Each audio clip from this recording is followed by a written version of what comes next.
Thank you, Bob. That song, if you don't know it, is called It Is Well With My Soul. I want to welcome you using the words of Sherry Woodbury, a colleague, a Unitarian Universalist minister colleague of mine. She says, "Welcome, all who seek renewal in a weary world. Welcome all who come with love and energy to share. Welcome to those who worry for the future and each who is grateful for today. Know that in this place you are not alone. In community, we share our strength with one another, and we keep the flame of love burning bright. Know that in this place, responsibility is shared. Here, tradition holds us. Ancestors shine a light from the past, and the young lift their bright faces and beckon us onward. Take our hands, and we can go on together." There are a few announcements. One of them has to do with the fact that tomorrow is Earth Day.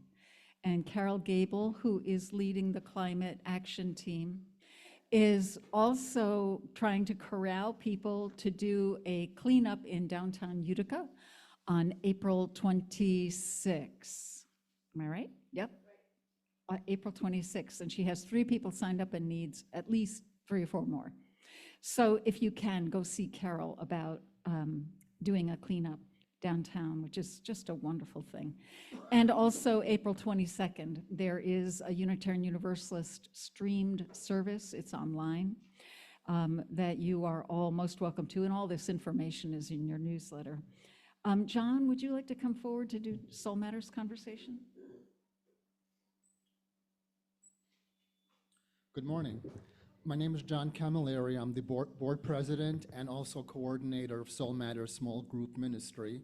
We'll be starting groups next Wednesday, the 27th.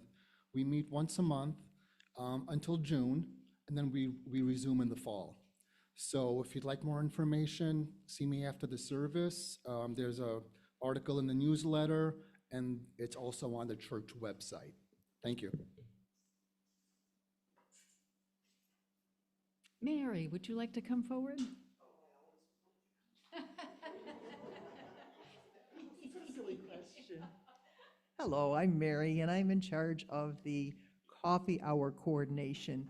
And I'm sure that everybody loves to have our fellowship after the service. And I would just want to express my gratitude for those folks who sign up and bring us beautiful, beautiful, nourishing refreshments for coffee hour.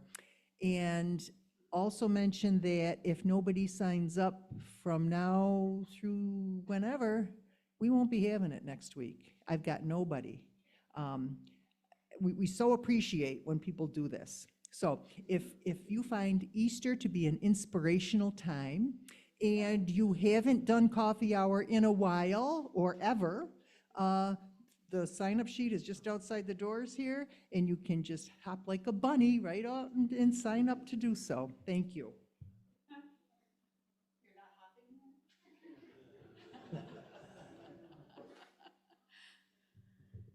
Oh, there is in the back a place to sign up for the newsletter if you do not already get the newsletter. It is the primary way for all of us to know what's happening, especially if you're not able to come to services. The announcements will be there. So I'm going to light this morning's chalice using the words of Albert Schweitzer and an old Appalachian hymn.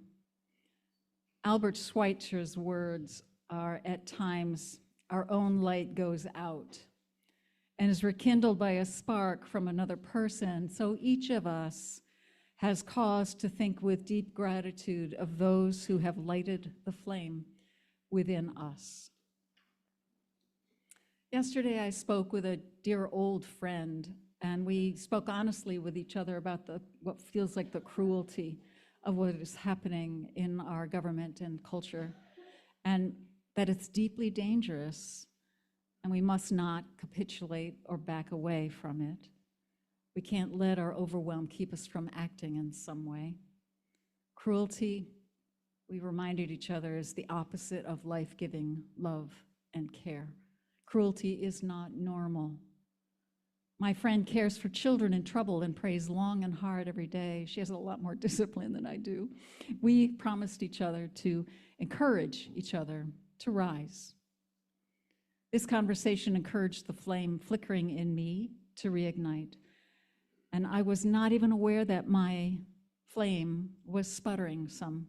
And so I share with you a song I learned many years ago, this one being the Appalachian folk tune, just one verse of it. It goes, bright morning star arising, bright morning, whoops, let me start over again. Bright morning star arising, bright morning star arising, bright morning star arising, day is a breaking in my soul.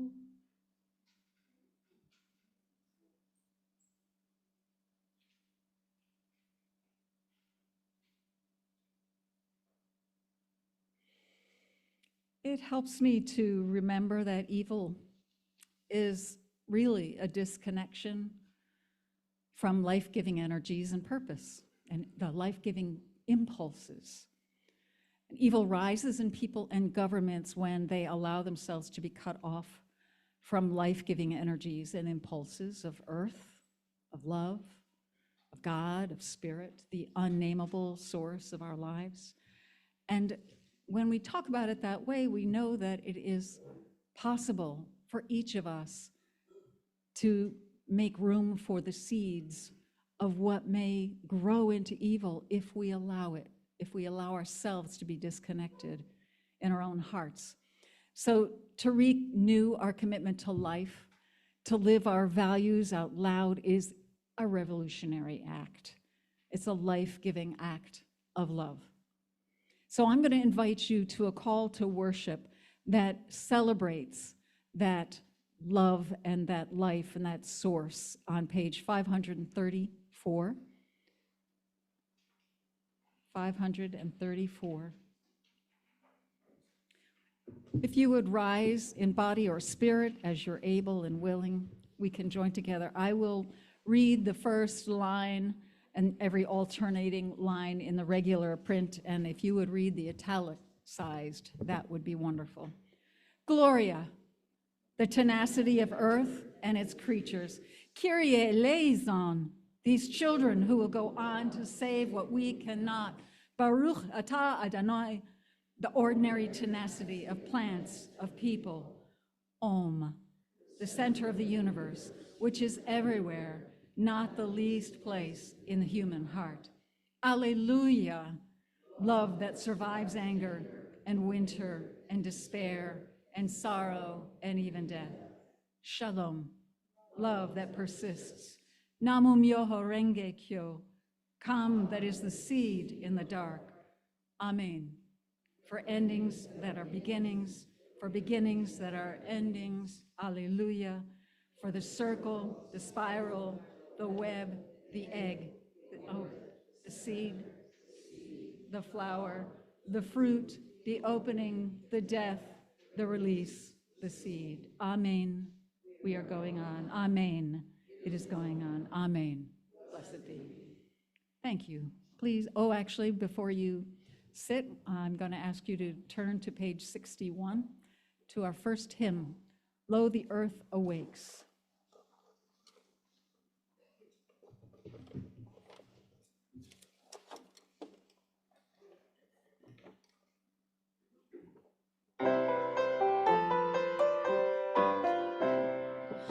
Lo, the earth awakes again, Alleluia,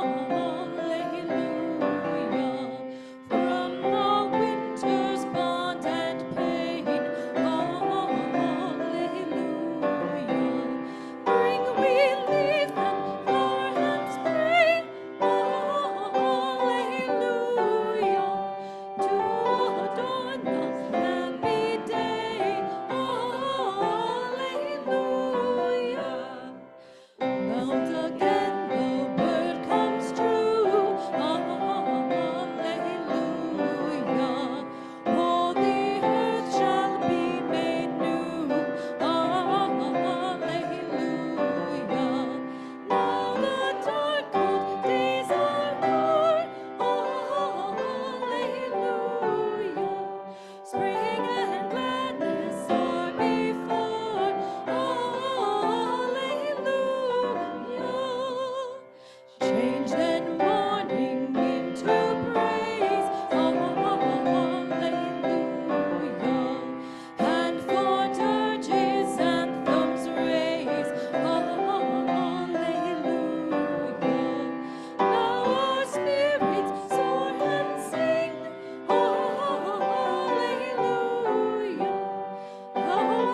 times when one's brain, my brain also, is too overwhelmed to contradict wrongness, when we allow brokenness in ourselves to drive disconnection within ourselves, when praising life just feels too hard, moving our bodies can coach our brains to remember hope and commitment to love. So I'm going to invite our hands into an experiment of feeling the possibility of renewal. I'm no expert in American Sign Language, ASL, but I do love finding words online and using them to open my heart through my body, opening myself to love when I'm not feeling it. Maybe that can be true for you as well. So through American Sign Language, for the sign of renewal, this is the sign for R. So for renew, you'll make an R in each hand. And then you're going to, I'll show you from behind the pulpit in a minute, but you're going to make a circle alternating in each hand and touch your breast, as if your chest, as if you are encouraging the breath in yourself to move in and out. But this is the sign for renewal. And if you are thinking about a time in your day when it just feels too hard, you might remember that just crossing your fingers, hope, right? Making an R and trying to just remind your body how to feel a sense of renewal. Who knows? It may help. This reading from the senior minister of our largest congregation, which meets online, is Reverend Meg Riley. She writes, "It's easy to look at the large patterns of cruelty and oppression in the world and sink into despair. When that happens, hope and renewal are to be found in the particulars ways we connect to the earth, the particular ways that a baby is cherished, the particular action of particular people in particular situations. For me," she says, "renewal is not found in abstractions, and especially is not found in detachment. Rather, it comes from embodying, inhabiting my cells, recommitting myself to life, choosing relationship with other embodied people that open me to the widest swath of humanity, listening to the voices of people who know and I see what I can't or don't, leaning into discomfort and learning that I am stronger than I thought." She continues, "Renewal can be as simple as remembering to breathe, or just say, today has been a hard day and I'm going to sleep and I'm trying again tomorrow." It can also come after extreme pain or in the midst of extreme pain. She learns a lot about renewal from the Church of the Larger Fellowship members who live in chronic physical pain, so can attend church online rather than here in physical buildings. You share those who cannot move or have difficulty and pain in moving. You share about the tiny acts which make a big difference in each day. And you model the acknowledgement of real human limits, which make another day a tiny bit easier. In this spring season of flowering trees and bushes, she says, in the Northern Hemisphere, evidence of the earth's renewal comes in yells. It's loud and boisterous, not whispering. Vibrant color and longer days sing of new life. But even in the darkest days of winter, even in the hardest times of our lives, new life is available. It's in our curiosity. It's in our willingness to start again, even after yet another colossal disappointment or failure. Just as after a fire or volcano or hurricane, the earth comes back to life. And she quotes Dr. Neil deGrasse Tyson, who says, the miracle is not that we are in the universe, but that the universe is in us.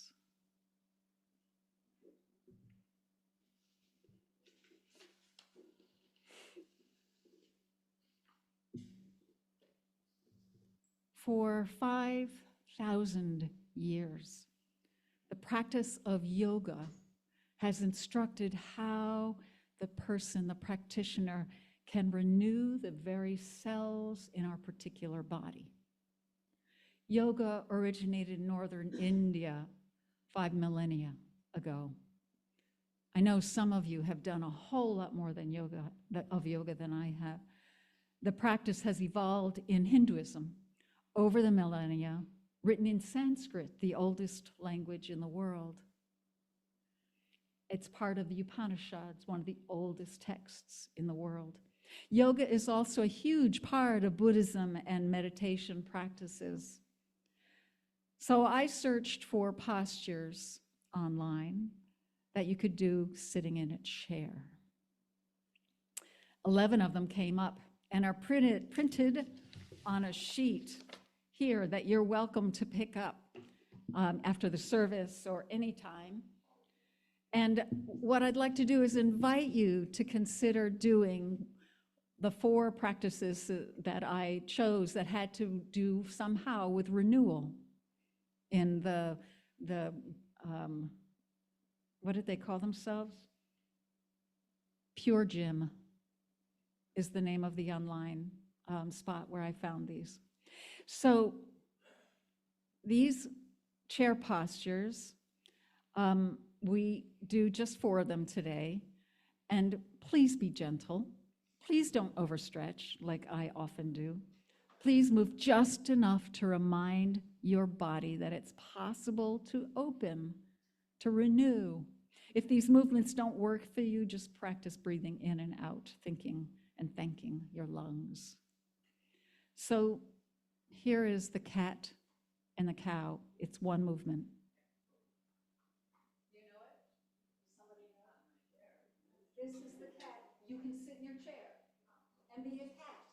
Arch your back like a cat. And breathe in. Arch your back and breathe in. And then to be a cow. Cows have that breastbone that's really pronounced. So to be a cow, you sit in your chair and you just go back. So do that 2 or 3 times, whatever feels right to you, but don't forget to breathe. Don't hold your breath. So a cat that arches. And a cow whose breastbone's open. The cat who arches. And breathing. The cow that arches. 5,000 years old. How about that? You can do a pose where you raise your hands. Just raise your hands if it's comfortable. Don't strain. And you just raise them back a little bit and breathe. The raised hands pose. Just breathe 3 times and let your arms go down. And then, much like the cat and cow, the sort of partner to this would be leaning down if you're comfortable with it and leaning towards your toes.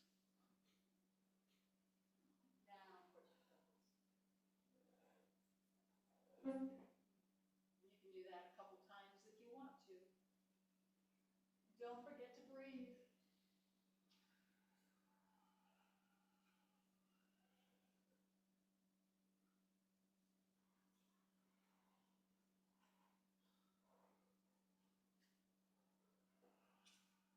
And then there's the warrior if you're feeling it.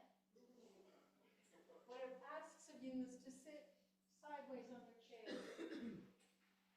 Hold on to the back of your chair with one arm. No jumping out of your chair, okay? And then one leg goes back, just to get a little stretch, not a lot of stretch. So your leg will be out behind you. And then your opposite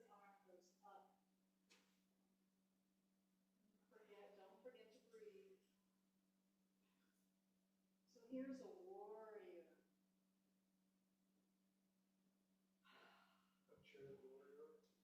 Armchair warrior. That's right. You can be proud of it, Paul. Armchair warrior. Don't forget to breathe. And then if you want, you can switch to the other side with one leg behind you. Hold on to the chair and bring the other arm up with breath. Down. And if you want, you can do that 2, 3 times. Don't forget to breathe.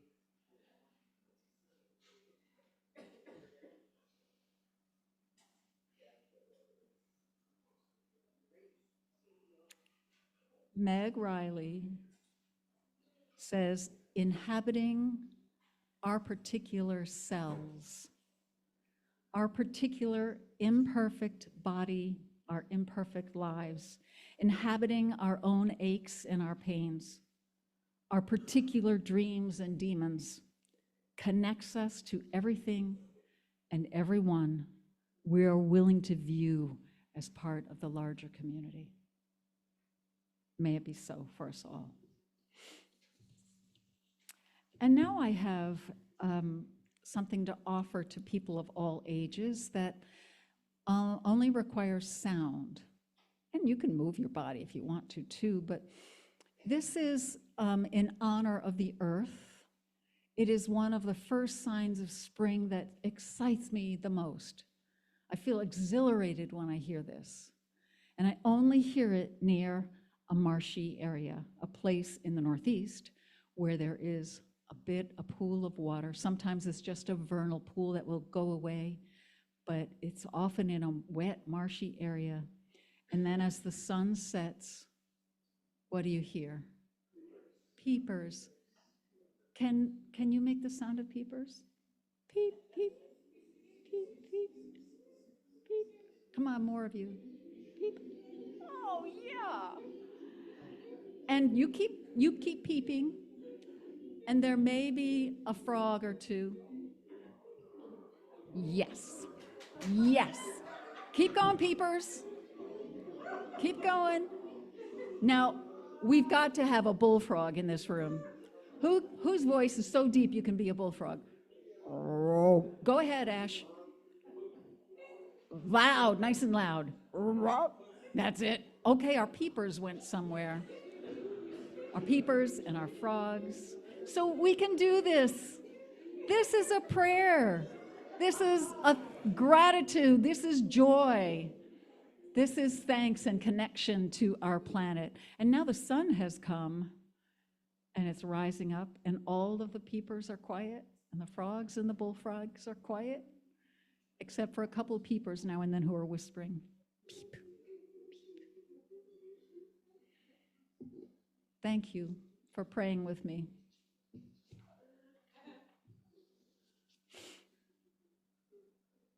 Happy Earth Day, everyone. You can peep. Go right ahead. It's a good sign. So, continuing with American Sign Language, Anna, Joffrey, and Maria had hoped to be here today, but Maria's sick, and so we're thinking of you, Maria. And Maria was going to help me do a flower in sign language. I wonder if you know what that is. So this is the ground, and here comes the flower.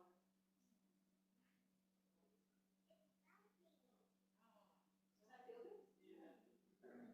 So you've got, it's a crummy day, and I can still have brightness in my soul. It's a bright day. And then we've got renewal. There it is. Don't forget to breathe while you're trying to remember how the heck to do this.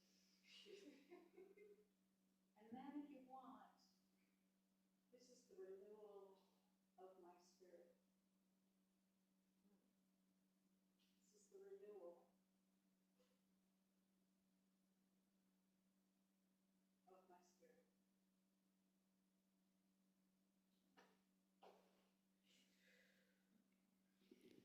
I am very happy to invite Beth and Samantha Haas to help us learn something that science teaches us about regeneration and renewal. Now, would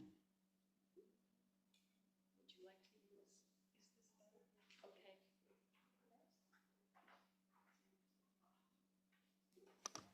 May I hold this for you? Well, she's not. Oh, good, you're doing pictures. Gotcha. She's doing pictures. Gotcha. Hi, everyone. I'm Beth, and this is Samantha. And in case you don't know, I'm a chemist. So I'm sharing. Reverend Karen said, "Do you have a wonderful science fact you can share?"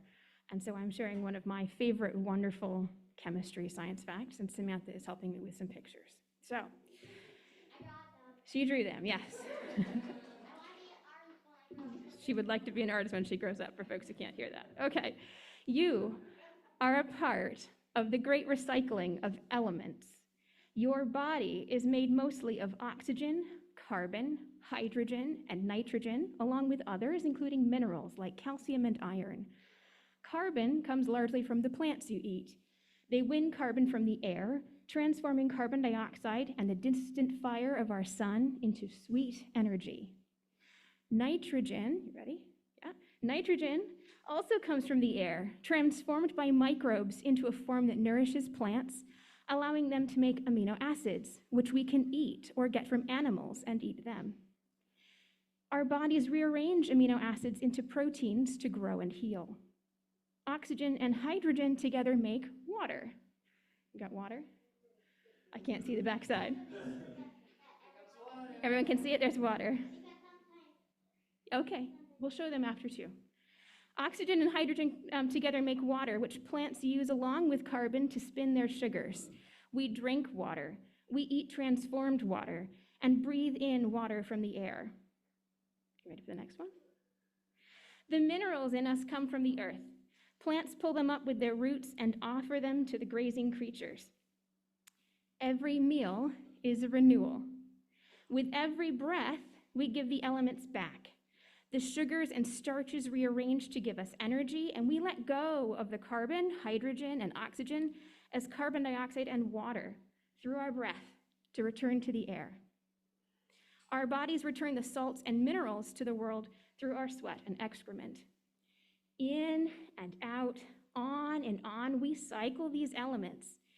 The atoms inside you are ancient. You may have heard Carl Sagan say, "You are star stuff." The atoms inside you are ancient.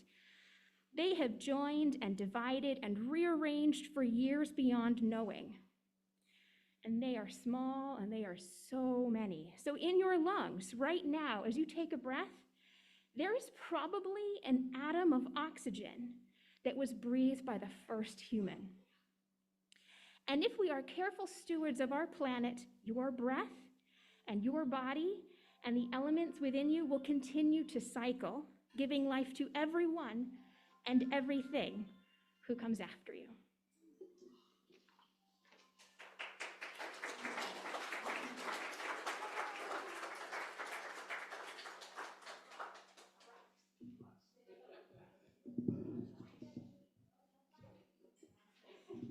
That was beautiful.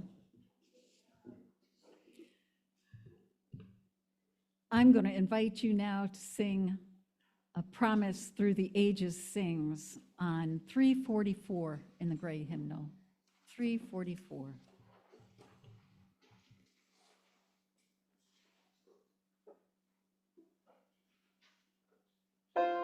Please rise in body or spirit or both.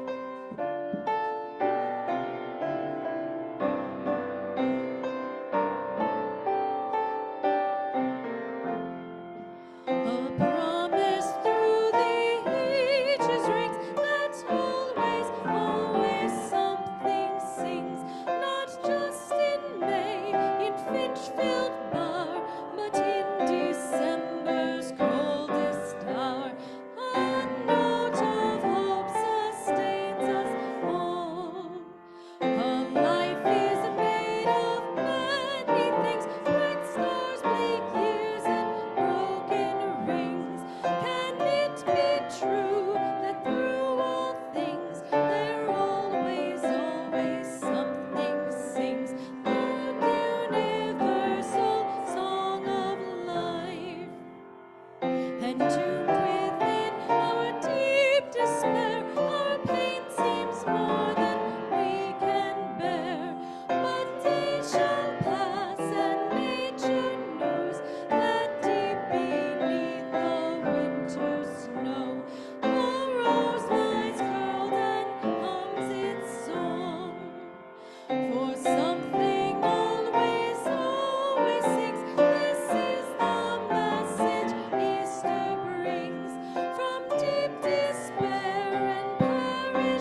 seated.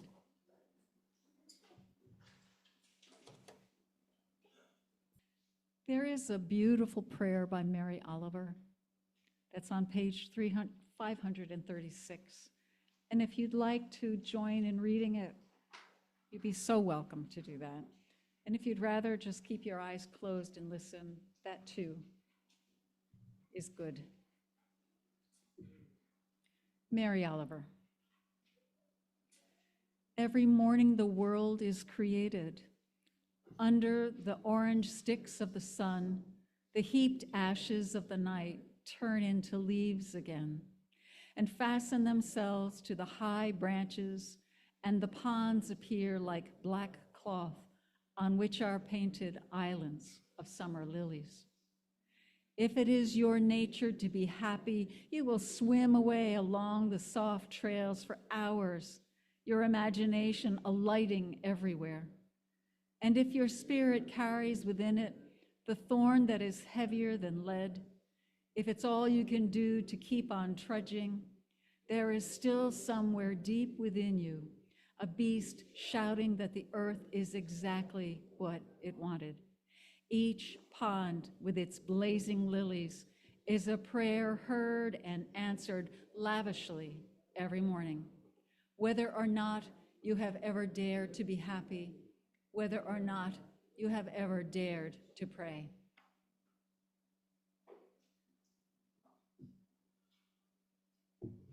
This from another colleague, Wayne Arneson. Spirit of life, he shares. The last place we expect to find the spirit of life is in a tomb, especially a tomb within ourselves where hopes and possibilities have lain buried by time and circumstance. Maybe that tomb is empty today. Maybe those hopes and possibilities walk beside you. Maybe something unexpected and heard awaits you in this season. Be with us, Spirit of life, and help us to be open and awake to the springtime miracle that is in each one of us. And now we take a moment to express our silent witness to the hopes and the aspirations and the sadnesses that live in our hearts.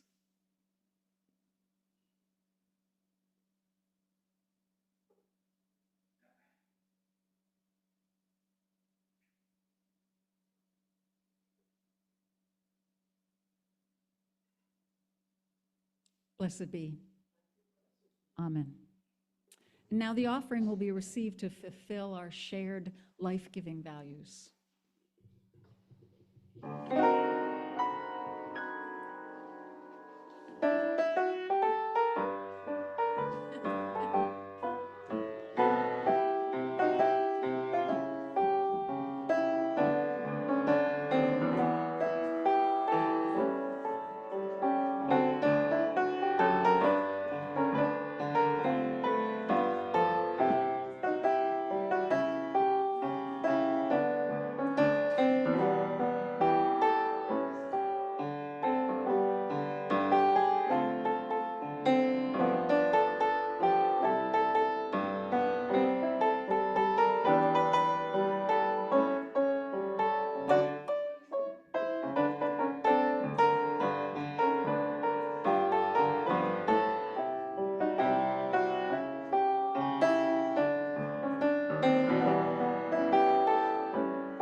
May our generosity reawaken a call to live with love, reconnect ourselves individually and together to life-giving relationships, words, and actions. May it be so.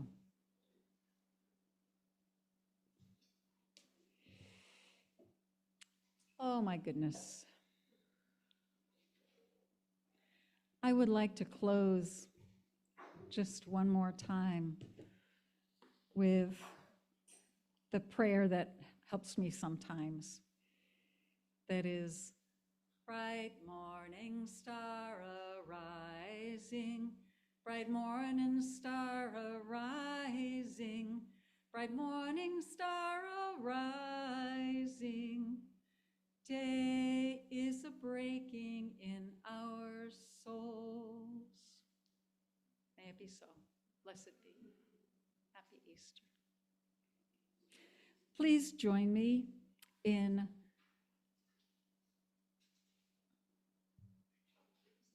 extinguishing the chalice, and I have it here upside down. Imagine that, me doing things upside down. Yep, let us do extinguishing the chalice before we do the postlude, which is the way we usually do it. We extinguish this flame.